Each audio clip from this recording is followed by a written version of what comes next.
Assalamualaikum warahmatullahi wabarakatuh. Sahabat YouTuber semua dimanapun saja Anda berada, bahagia sekali kembali di segmentasi Koja-Koja. Nah, Koja-Koja hari ini kembali will back kembali untuk Anda semua. Kita akan hadirkan informasi, edukasi, dan entertainment, hiburan, dan buat Anda semua pokoknya. Nah, alhamdulillah senang sekali pada kesempatan hari ini saya bersama dengan Bang Yusri. Assalamualaikum Bang. Waalaikumsalam. Nah, hari ini kita akan bicara Koja-Koja soal relasi Kerajaan Buton dan Ternate. Ini sangat menarik. Bang Yusri, saya sangat berterima kasih. Terima kasih sudah hadir di Koja-Koja di segmentasi ini. Dan saya pikir ini adalah segmentasi spesial karena kita berbicara soal Kerajaan Nusantara. Lebih spesifik lagi, kita bicara soal Kerajaan Buton dan Kesultanan Ternate.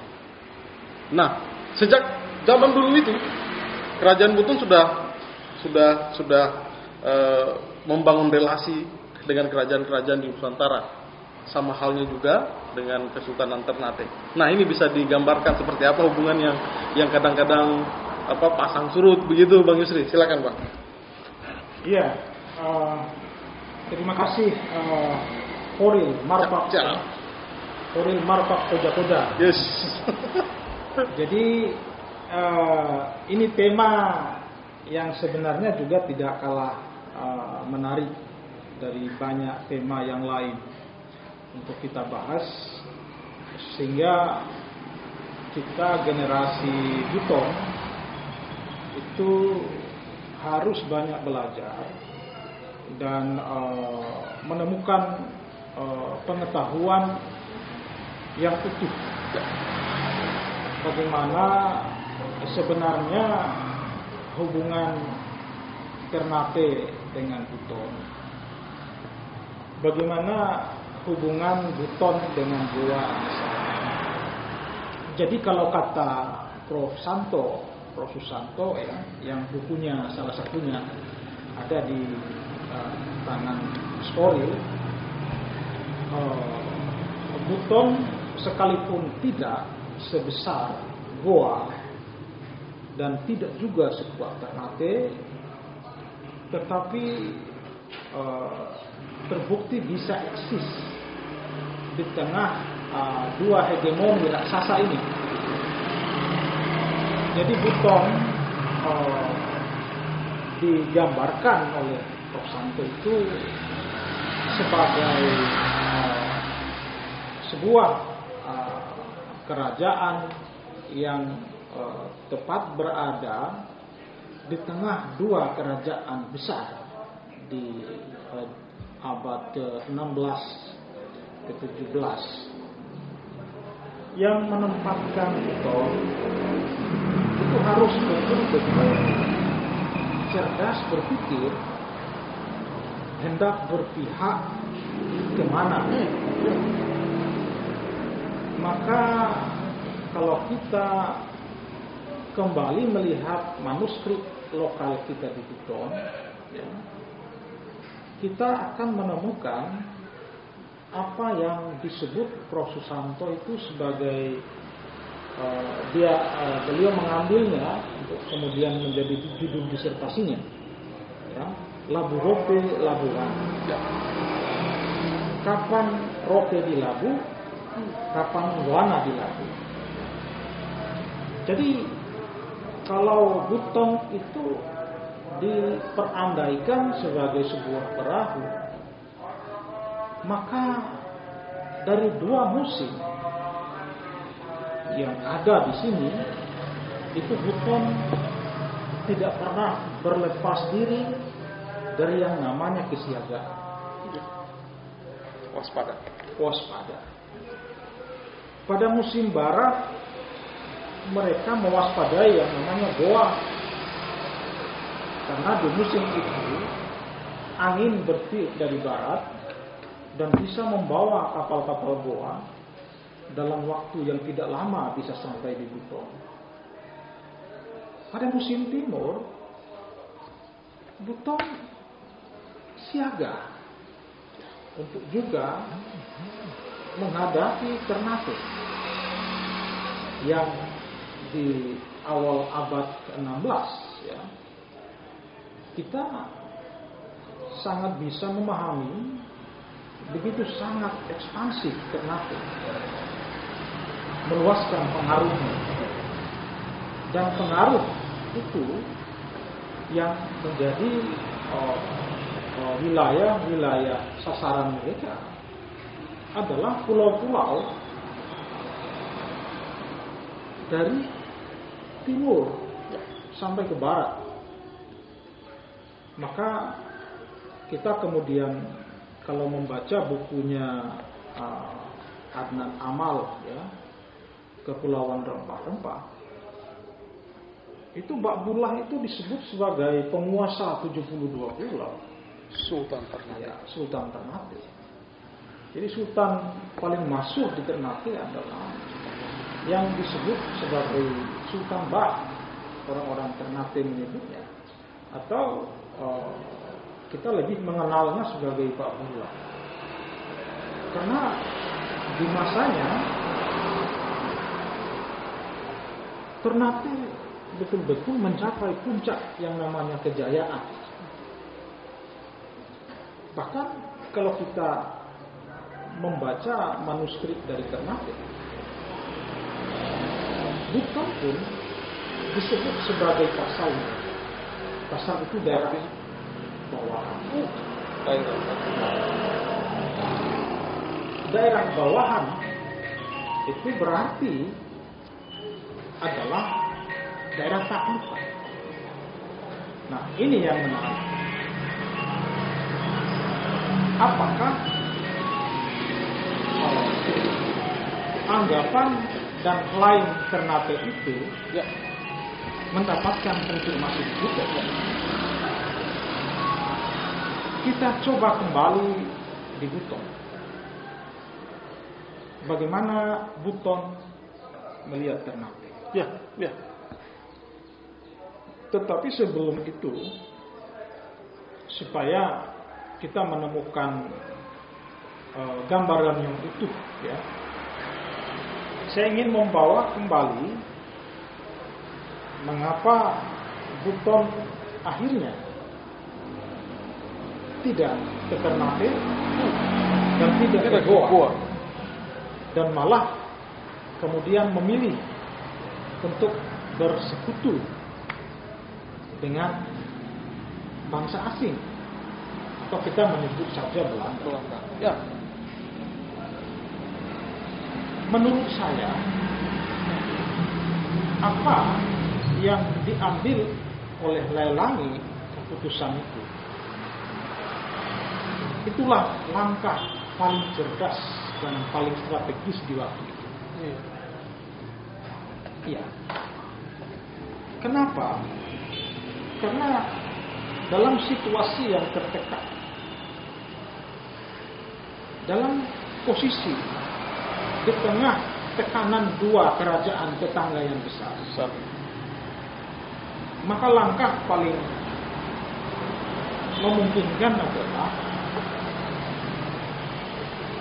membangun kongsi dengan bangsa lain di luar keduanya itu, yang disegani oleh keduanya itu. Dan bangsa yang memenuhi kriteria waktu itu adalah Belanda. Jadi jangan lupa, sebelum Belanda membangun hubungan yang sebagian kita mengenalnya sebagai persekutuan abadi dengan Buton, dengan Ternate sebenarnya sudah mereka berhubungan. Dan hubungan Ternate dengan Belanda mesranya jauh melebihi mesranya Buton dengan Belanda. Karena selama Ternate dengan Buton dengan Belanda membangun kongsi hubungan, kita tidak pernah melihat setelahnya terjadi seteru. Sesuatu yang berbeda di Buton. Ya. Di Buton, apa yang kita menyebutnya sebagai perjanjian abadi sebenarnya tidak abadi. Karena hanya berselang beberapa bulan setelah perjanjian abadi itu diteken, sudah terjadi seteru. Pergolakan. ya sudah terjadi perlawanan yang justru itu tidak menjadi bagian yang disepakati dalam perjanjian. Jadi menurut saya, kalau kita melihat relasi Ternate dengan Belanda, lalu kita membandingkannya dengan relasi Belanda dengan Buton, saya melihat justru Buton masih jauh lebih baik. Buton ketika merasa ada sesuatu yang tercederai, ada sesuatu yang ternyata tidak seperti komitmen dalam perjanjian awalnya, bisa timbul perlawanan. Maka kita mengenal Sultan Labuke, ya, kita mengenal banyak sultan-sultan yang sebenarnya melawan terhadap Belanda. Dan yang paling ikonik adalah dia yang gambarnya ada di kaos kita ini. Oputaiko.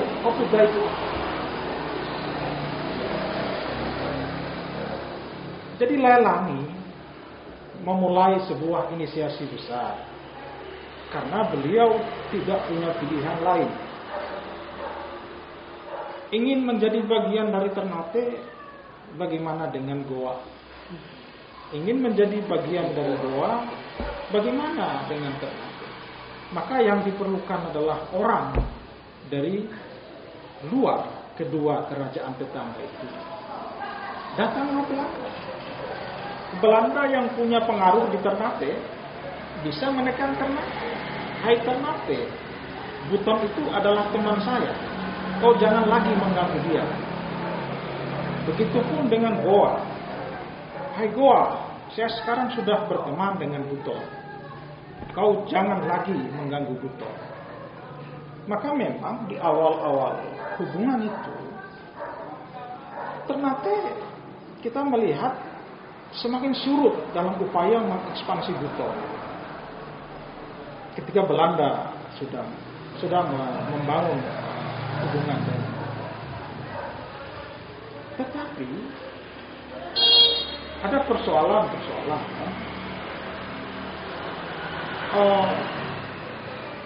Kalau kita membaca manuskrip dari Ternate misalnya ya,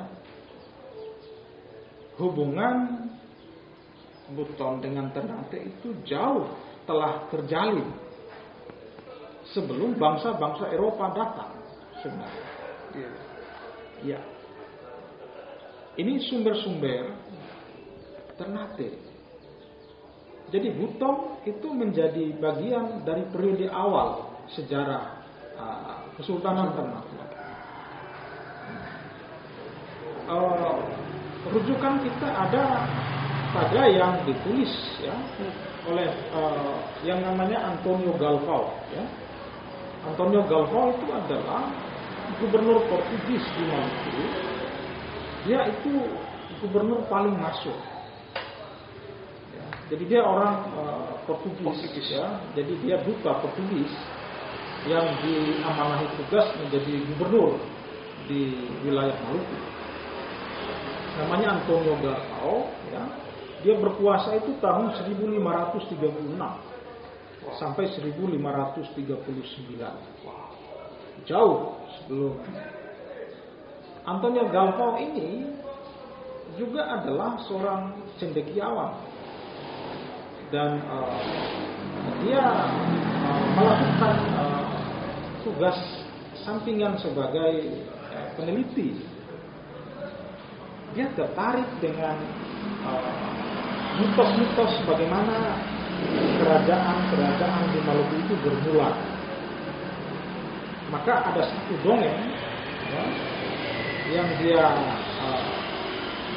kumpulkan. Namanya itu Biku Sagara. Jadi ada satu dongeng yang dimitoskan di Maluku. Namanya mitosnya itu Biku Sagara. Jadi Biku Sagara ini mengisahkan mengenai 4 telur yang ditetaskan. Dan masing-masing dari telur yang menetas itu menjadi raja, salah satunya di Buton.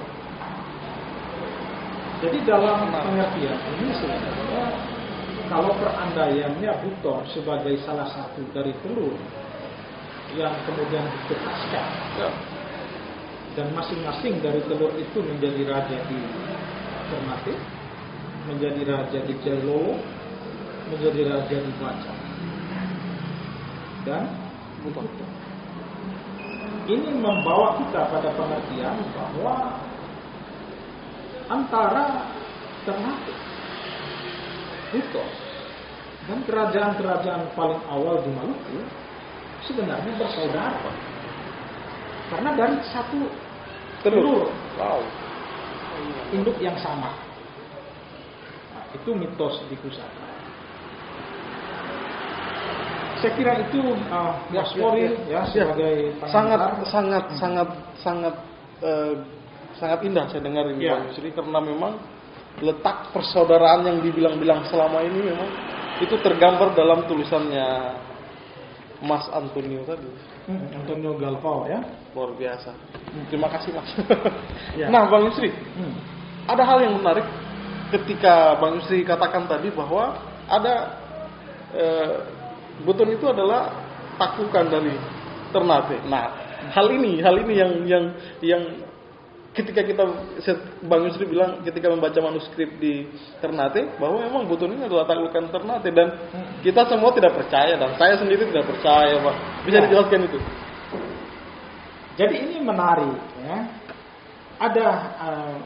Ada perspektif yang berbeda dari orang Ternate dan dari orang Buton.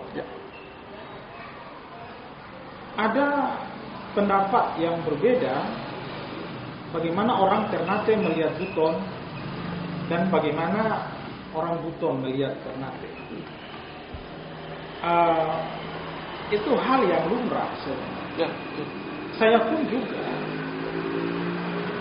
tidak menempatkan diri dalam posisi sebagai saya percaya dan tidak percaya. Tugas dari setiap kita adalah bagaimana data-data yang kita temukan dari banyak buku yang sudah ditulis. Ini sebagian yang saya bawakan ini semuanya ada di sana ya. Termasuk di dalam buku itu Prof. Santo juga menulis bagaimana diaspora Buton di daerah Maluku, di Kepulauan Sula, bahkan di Ternate sendiri ada satu desa namanya Desa Kulen Susu. Barata kita, salah satu barata kita. Itu dihuni semuanya oleh orang-orang Kulen Susu dari Buton. Tetapi menurut saya yang menarik adalah bagaimana orang-orang Buton merekonstruksi narasi bantahan terhadap lain Ternate. Kalau moral ke Kesultanan Ternate dan memasuki ke Daton, istana Sultan Ternate, tak jauh dari istana itu ada masjid Kedaton Kesultanan Ternate. Ada satu di situ, ada satu baris yang hanya diperuntukkan bagi orang-orang Buton. Iya. Jadi waktu itu Ternate, makanya di Buton kita mendengar narasi bahwa dulu di zaman dulu ya, di zaman Cilincil ya, saya lupa Sultan beberapa. Itu ada utusan Kesultanan Buton pergi sembahyang Jumat di Ternate, memakai perahu yang namanya Wasalamata, dan menurut mitos yang kita dengar ya, di sana baru aja kita baru berangkat, bisa sampai juga di sana. Jadi ini adalah rekonstruksi narasi sanggahan atas lain Ternate itu sebenarnya.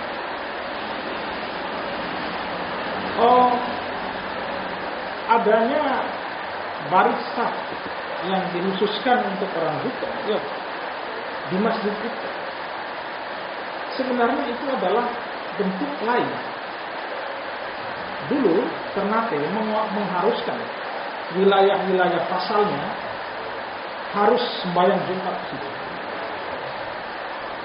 Karena Buton dalam klaim mereka sebagai bagian dari wilayah bawahan, maka Buton diharuskan mengirim duta untuk menjadi simbol bahwa memang mereka masih dibawahi, atau dalam bahasa diplomasi ya, bahwa mereka masih dalam pengaruh Kesultanan Ternate. Nah, ini yang sering yang saya yang kami tahu atau yang kami pahami di dalam cerita ini, bahwa dalam kisah ini bahwa Buton dan Ternate itu istilahnya adik kakak itu yang kita dengar selama ini. Nah, adik dan kakak bagaimana hubungan yang sangat baik, menjaga persaudaraan dan lain sebagainya, dan tiba-tiba ternyata kita adalah daerah taklukan. Ini menarik sekali bagi saya. Di awalnya memang seperti itu, tetapi bahkan yang namanya adik kakak dalam keseharian kehidupan kita juga nggak masalah, kadang-kadang berbeda jalan, kadang-kadang berselisih. Apalagi ini dua kerajaan yang masing-masing kerajaan menginginkan yang namanya perluasan pengaruh. Di zaman Sultan Babullah misalnya itu, ada satu orang, Salahakan Sula namanya, jabatan, nama jabatannya, atau kalau kita mengenal sekarang itu semacam gubernur lah, Gubernur Sula, itu namanya Kapalaya. Gubernur Kapalaya itu diberi tugas Babullah untuk menaklukkan sepanjang pesisir timur Pulau Sulawesi, di mana Buton menjadi bagian dari wilayah. Maka kalau kita membaca bukunya Adnan Amal ini, Kepulauan Rempah-Rempah, itu dijelaskan detail serangan itu. Bagaimana Kapitan Kapalaya dengan sangat mudah menaklukkan Banggai, kemudian menyelesaikan Pancana yang munah, tetapi menemukan perlawanan yang kuat dari Buton. Jadi Buton disebutkan oleh sumber-sumber Ternate, sekalipun memang melawan dengan sengit, tetapi kemudian pada akhirnya bisa ditaklukkan oleh Kapalaya. Jadi Buton ditaklukkan oleh seorang kapitan yang dalam sumber Ternate disebut sebagai Kapalaya. Kapalaya, ciri-ciri fisik dan karakternya itu sangat jelas disebutkan. Karakternya seperti apa? Karakternya dia disebut sebagai seorang yang beringas, yang tidak memberi ampun. Dia seorang yang disebut punya banyak ilmu hitam. Dengan bentuk fisik digambarkan kulitnya hitam, karena mungkin kan di laut gitu ya. Rambutnya panjang, tetapi matanya tidak satu. Saya sekalipun ini mungkin masih agak cepat ya, dan memerlukan semacam pendalaman, saya tampaknya mulai penasaran. Jangan-jangan sudah orang inilah yang oleh orang Buton itu disebut sebagai Laboluntio. Ya. Saya menduganya seperti itu. Sekalipun sumber-sumber di Buton itu kemudian membuat tahun-tahun yang jauh dari tahun-tahun ketika Kapitan Kapalaya itu menaklukkan Buton. Jadi sejarah tampaknya kita perlu bekerja keras untuk mencari benang merah yang membawa kita pada temuan-temuan yang utuh mengenai relasi Buton dengan Ternate. Karena saya sudah mempelajari tahun-tahun ketika invasi kapal layar ke Buton, itu berbeda jauh dengan tahun-tahun ketika peristiwa Labolondio. Wow, berbeda jauh. Iya, beda jauh. Tetapi kita tidak juga bisa kemudian menyisihkan itu untuk kita menganggapnya oh ternyata salah. Tidak, tunggu dulu. Karena bisa jadi bahwa tahunnya memang sama, tetapi kita menulisnya membuatnya berbeda, agar seakan-akan kita menemukan narasi yang tidak nyambung antara Klein Ternate dengan Buton. Wow, butuh pendalaman. Wow. Dan mudah-mudahan ini bisa ada yang melakukan pendalaman, peneliti-peneliti kita. Ya. Dan bisa terjawab. Yang menarik itu Foril. Ya. Justru kalau di Buton kita tidak menemukan konfirmasi mengenai narasi relasi dekat Ternate dengan Buton. Saya justru menemukan afirmasinya dari Bombonagulu. Iya. Ada di sini Bang. Itu yang saya bawakan. Sejarah Bombonagulu. Iya. Ini yang menarik. Itu. Jadi di dalam itu adalah afirmasi Bombonagulu terhadap kedekatan Ternate dengan Pancana. Seperti apa gambarannya? Nah, bagaimana penerimaannya atau afirmasi Bombonagulu terhadap klaim kedekatan Ternate dengan Pancana. Jadi dalam mitos Biku Sagara atau dalam mitos-mitos yang lain yang ditulis oleh orang-orang Ternate, semuanya bersepakat bahwa Ternate itu dan kerajaan-kerajaan lain di Maluku di sekitarnya seperti Jailolo, Tidore, ya, Bacan, itu dibangun oleh satu orang tokoh besar dari Arab, namanya Jafar Sadek. Jafar Sadek ini punya 4 orang anak, yang tadi mitos Biku Sagara menyebut 4 orang anak ini sebagai perandaian telur tadi. Ya. Salah satu dari telur tadi anaknya Jafar Sadek itu. Karena ini menurut narasi Bombonagulu, ya, naskahnya ada di dalam itu. Karena tidak menemukan atau kalah dalam kontestasi kekuasaan di Tidore, maka dia meninggalkan Tidore dan berlayar sampai ke Bombonagulu, lalu mendirikan yang namanya Daduwali. Kalau di Bombonagulu itu Daduwali. Jadi batu-batu benteng di Daduwali itu dibawa oleh salah seorang anak Jafar Sadek itu dari Tidore. Yang menarik lagi, afirmasi mengenai anak Jafar Sadek itu saya temukan di Kalidupa juga. Wow. Jadi narasi setelah di Bombonagulu, iya, di Kalidupa juga. Di Kalidupa. Barata Kalidupa. Iya, sebelum Kalidupa menjadi wilayah asal Kesultanan Buton.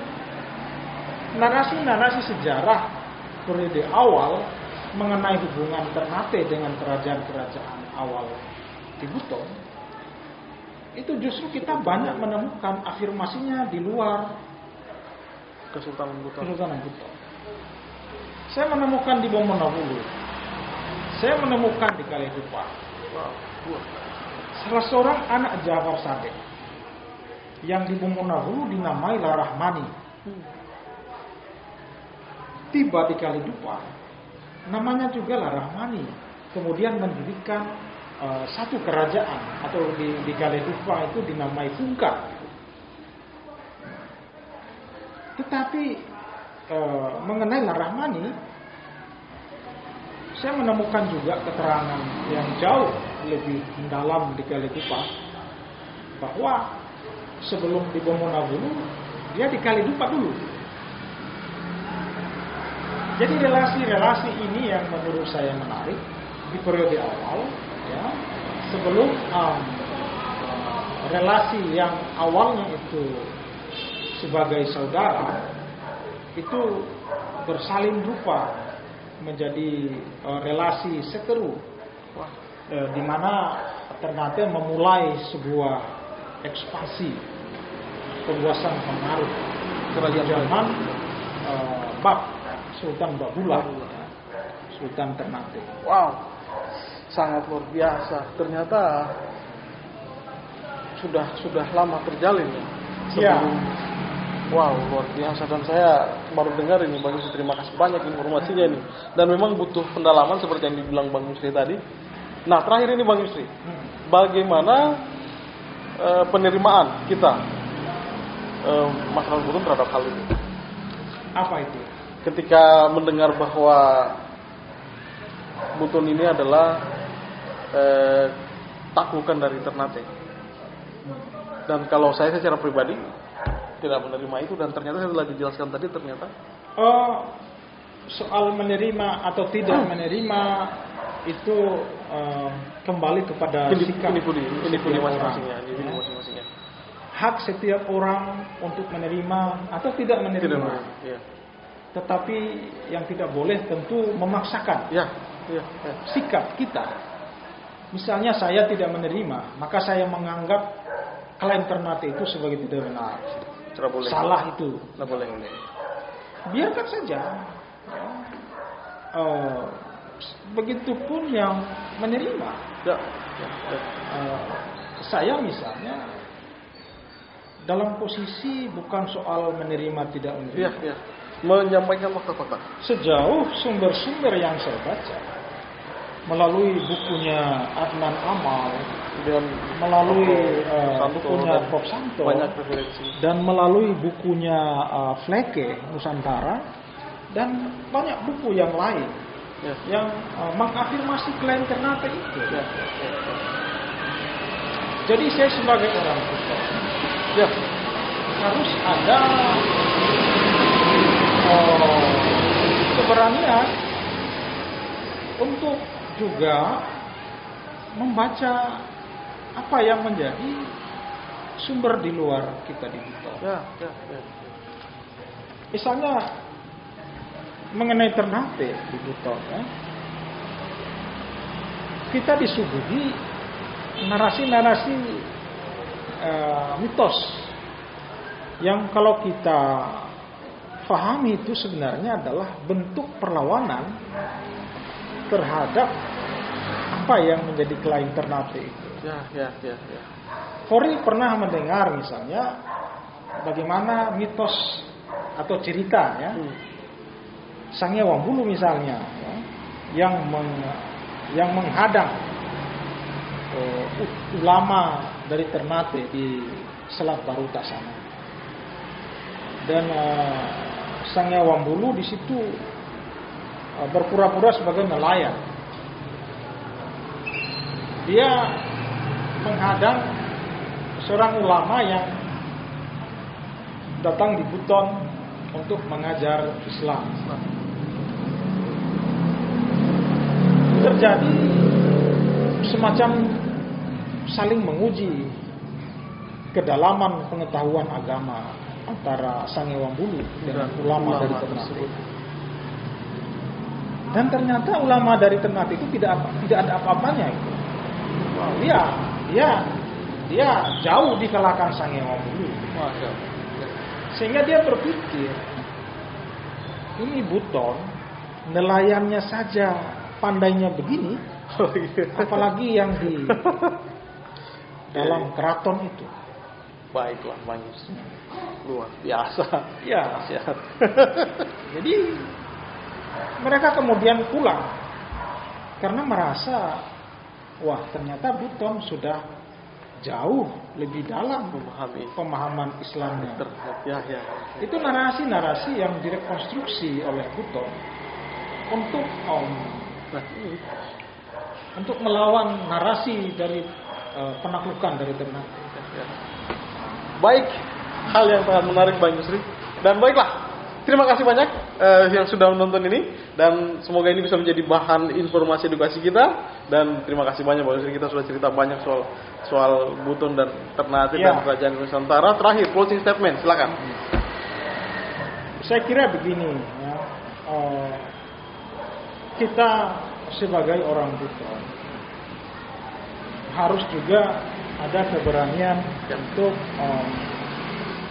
membuka manuskrip, tidak hanya di dalam, tetapi di luar.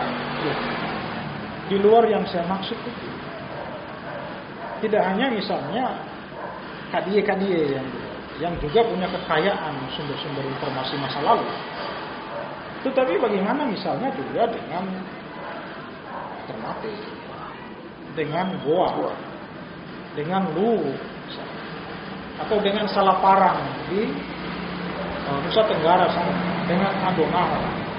Iya. Kita banyak disebut-sebut oleh mereka di sana. Iya. Oh iyalah. Misalnya ketika Portugis menduduki Adonara, itu yang mengusir mereka adalah pasukan bantuan dari Kesultanan itu. Ya. Di zaman itu Luar biasa. bukan persoalan Islam menyerang Islam, tidak. Ini persoalan negara, kedaulatan negara, kepentingan negara, bahwa keikutsertaan Buton di sana tidak untuk menghukum, tidak, tetapi untuk menjaga eksistensi kerajaannya sendiri. Dan itu menurut saya hal yang lazim. Jadi kita jangan mudah baper. Ya, kalau ada bagian gelap dari arus sejarah Kesultanan ini, saya kira pada proporsi tertentu apa salahnya kita bicara? Dan kita harus mau terbuka untuk melihat narasi-narasi yang ada di luar. Kalau tidak kita terbuka, kita tidak akan pernah menemukan narasi sebenarnya sejarah kerajaan Buton, Kesultanan Buton secara utuh. Kita akan terus parsial, sana. Dan efeknya, saya kira dampak dari hal yang seperti itu kita bisa lihat sekarang. Bagaimana perpecahan di internal kita yang begitu luar biasa. Sesama kita tidak saling, harus memanusiakan. harus memanusiakan. Dan itu memanusiakan harus betul-betul terimplementasi. Jangan kita hanya melihat sebagai itu semboyan. Ya, dan kita harus tanamkan dalam diri kita. Ya. Kita harus memanusiakan dan kita saling menyayangi, kita saling mencintai, kita saling menghargai dan memberi hal yang terbaik yang kita miliki untuk semua. Terima kasih Bang Yusri untuk hari ini. Siap.